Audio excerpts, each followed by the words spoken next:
Cambridge University, graduation day. Another group of brilliant, beautiful, talented young people prepare to go out into the world, there to achieve fame, wealth and power. The sight of them might fill us with joy. Alternatively, as they file through the courtyards of their ancient colleges to receive their degrees, something about their achievements and their prospects might lead us to a debilitating sense that we're not as bright as we should be, nor as rich, beautiful, talented and successful. Their behaviour on their special day might, quite unintentionally, serve to depress us.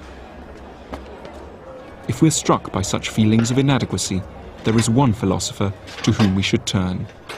His name is Michel de Montaigne. Michel de Montaigne was really the most unusual and lovable of philosophers, and I think for one reason in particular. He seems to understand what makes us feel bad about ourselves, and in his book tries to make us feel better. I think he covers about three main areas of what one could call inadequacy. Firstly, a kind of bodily inadequacy, the sense that we aren't comfortable with our bodies, that we feel awkward about them. Secondly, the inadequacy that we might feel when we feel that others are judging us, that our customs and habits are being disapproved of. And thirdly, intellectual inadequacy, the feeling that we're just not as clever as we should be. And for all these three areas, Montaigne came up with highly practical, simple, and I think very helpful solutions. At the summit of a wooded hill in the heart of rural France, some 30 miles east of Bordeaux, stands a handsome castle with views onto oak forests and hayfields. In the 16th century, it was Michel de Montaigne's home.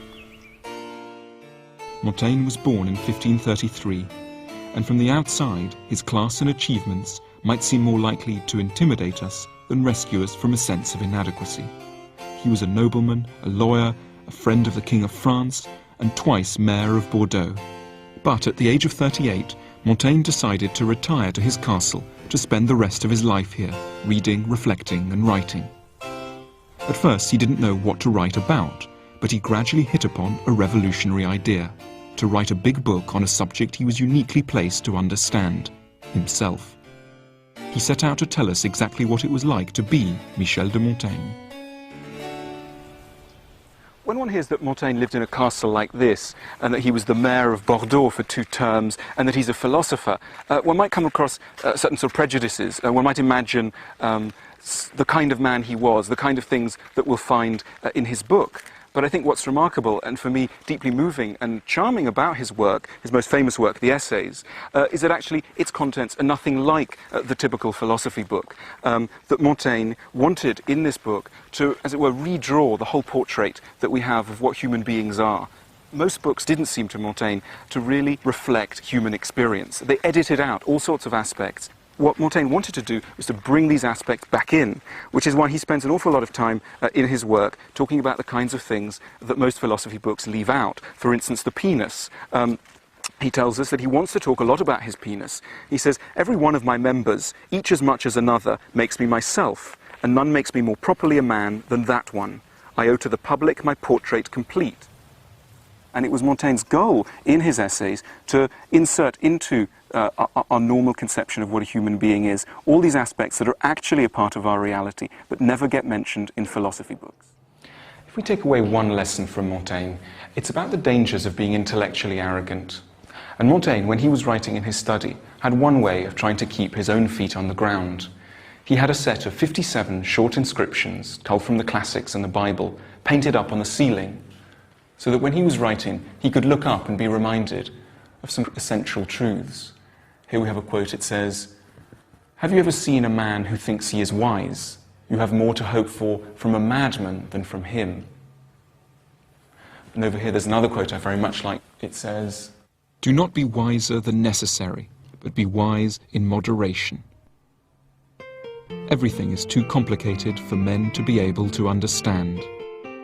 The happiest life is to be without thought. I am a man, nothing human is foreign to me. The man who thinks he knows does not yet know what knowing is. Why torment yourself with worries that are outside your control? There is nothing certain but uncertainty, nothing more miserable and more proud than man." Montaigne was inviting us not to be humiliated by aspects of ourselves, our bodies, our idiosyncrasies, our lack of formal education. We can fart at dinner, eat pig snouts, and never have read a book, and still be quite fully human. What makes Montaigne different is that his message stems from a man we can trust as a friend and admire as a role model, one of the first and only philosophers with a reassuringly down-to-earth idea of what it is to be a good human being.